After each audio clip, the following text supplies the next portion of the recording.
Hey, gang, it is Kevin Iole. I appreciate you joining me. UFC 256 at Apex here in Las Vegas on Saturday. Main event, a flyweight title fight between Davison Figueiredo and Brandon Moreno. A lot of people looking forward to that co-main event. Charles Oliveira and this man, one of the most iconic fighters in the UFC, Tony Ferguson. Tony, how's it going, bud? Good, man. That's a heck of an intro, buddy. More better than Michael or Bruce Buffer there, buddy. Almost. I try. I don't look as good as Bruce Buffer, but I try. That's awesome, man. How's everything going over there? I am doing really well. Looking forward to the show on Saturday. I was looking this up. I don't know if you know this, but Charles Oliveira has been in the UFC even a little longer than you are, both 10 years. And how have you guys not fought before this, given, how long you've been in the UFC together? It's amazing. I don't know. I think they tried to make the fight a couple of times. I mean, I'll be real. I think he had a shoulder injury when they were trying to make the fight. But, I mean, to be real, I don't give a shit who they're going to put in front of me. This weekend is Charles Oliveira, so if he's been there longer than me or whatever, that's cool. I'm here to stay, though. This kid's gone.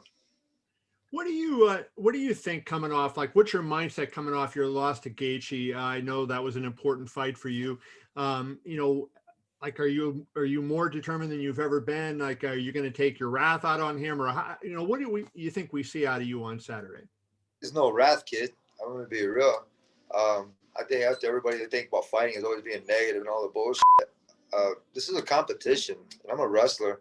So whoever's going to put in front of me, I'm going to go out there and do my best and blah, blah, blah, blah, blah, blah, blah, blah, blah, blah, that kind of stupid shit. Right. I'm not like please anybody anymore. The last couple of fights, I've been just trying to I've been exhausting all my energy trying to make everybody else happy. That's in my thought was my close circle.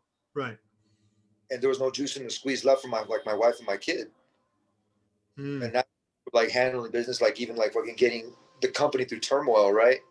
From the UFC, making sure that we got sports back on. Right. And do right. And then taking the heat and then losing the fight and all this other stuff. Look, man, I pushed all the way to the fifth fucking round without even a cut man coming in, probably 2 different rounds, right? Right. Why?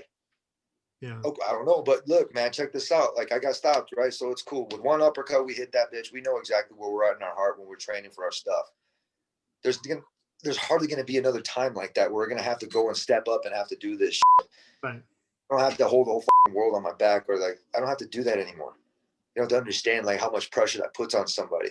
Right. And being real, all the changes, yeah, all the changes, everything went in. I don't know that people understand sometimes, how difficult that is, because hey, you have training camps for a reason, and you prepare for people for a reason, and then things switch around, and it's difficult. Well, look, check this out, Kevin. I'm going to tell you something. I found out that the fight was canceled, right, with Khabib before even anybody got released it. And what ended up happening was I saw my team, and nobody wanted to disappoint me, man. They all walked around, and they all had this face like death walked in and all this shit. And I'm sitting here, and I'm like, man, what is wrong with you guys? Right. What the is your problem? Why are you guys not smiling or telling me or this and that? And I've always ran into that. Right. When people are so reluctant and I want to tell me shit or just something like that. And for the longest time, I've been around those kinds of people that just would not express themselves to the point where they could tell me exactly what was going on. And instead of me trying to always help them and exhaust, like I said, no juice left for the squeeze, what ended up happening was, check this out. We don't have a pandemic. We don't have to get ready for anything. I don't have to do shit for anything besides get ready for myself and take care of my family and my team. I've completely revamped my whole entire crew, pretty much most of my crew. And I did it for the best. I don't have to people, they're still holding on to their gyms. They got their houses. They got their things. Right. I know that they needed to do that. People with interviews, right? When I got noticed that people were going to lose their jobs, I made a phone call. I'm like, yo, let's get this interview out of the way. Right. So maybe hopefully you can get your job. You can keep it. And I did that for a lot of people, right? And I made that weight. So on ESPN for the one time in my life, and this is why I'm so proud about that weight cut. I made so many more friends off of that dumb weight cut that everybody says. Right. But I've been wrestling my whole entire life, and I missed weight one time, Kevin. Yeah. And I'm used to all the way till Friday. And then Saturday, I'm used to going out there competing. And then Monday, you get back to work and you do it all over again. A lot of people forget that that's my background. And they forget that I come from a solid, tough nose Midwest. I'm from Michigan, dude. I'm Midwest savvy, but I'm West Coast, right? It's different that way. Well, Sugar Ray Robinson's from Michigan. A lot of great fighters are from Michigan. So Michigan's one of the top states for fighters. Absolutely. And then props to Dan Gable, too, for getting the presidential award, man. The highest honors. That's amazing. As I'm wearing the Adam takedown dummy hat. How about that?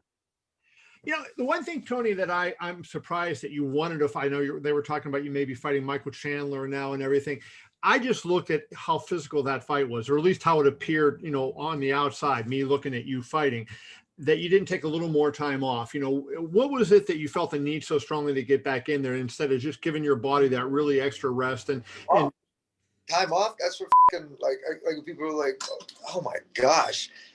When people don't do what you do, it's so frustrating and shit like that, especially interviewers that don't understand that time off actually injures people.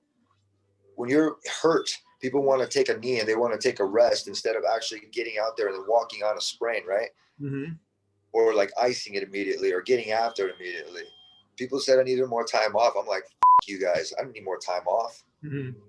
Do was get my ass back in the academy, and I did that. As soon as I got off of the plane, I went to home. I dropped my wife and my kid off, and I went to the academy immediately, and I started working that same way that I did when I was injured with my knee. And I went back to work, and I've been in camp since June. I'm going to be real. So June, July, August, September, October, November. I've been in camp for half a year.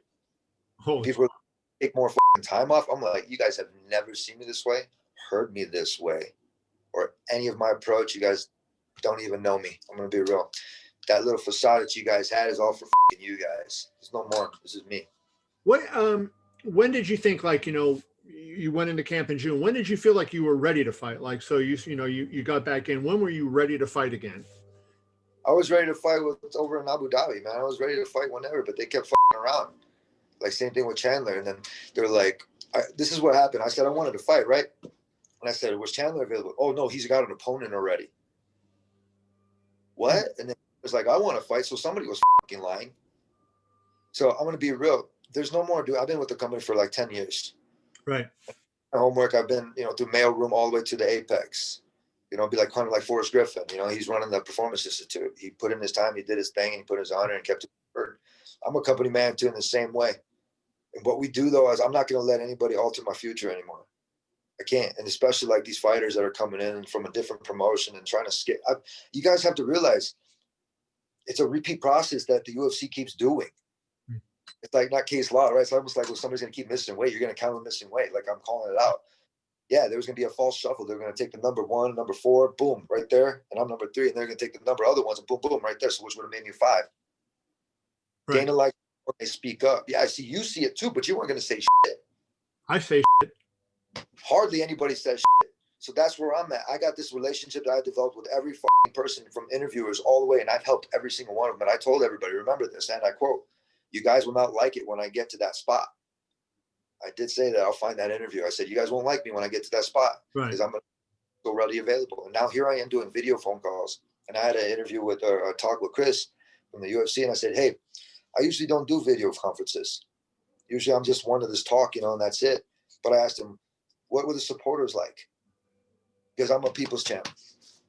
I don't dub myself that, but that word champ comes with it. Right.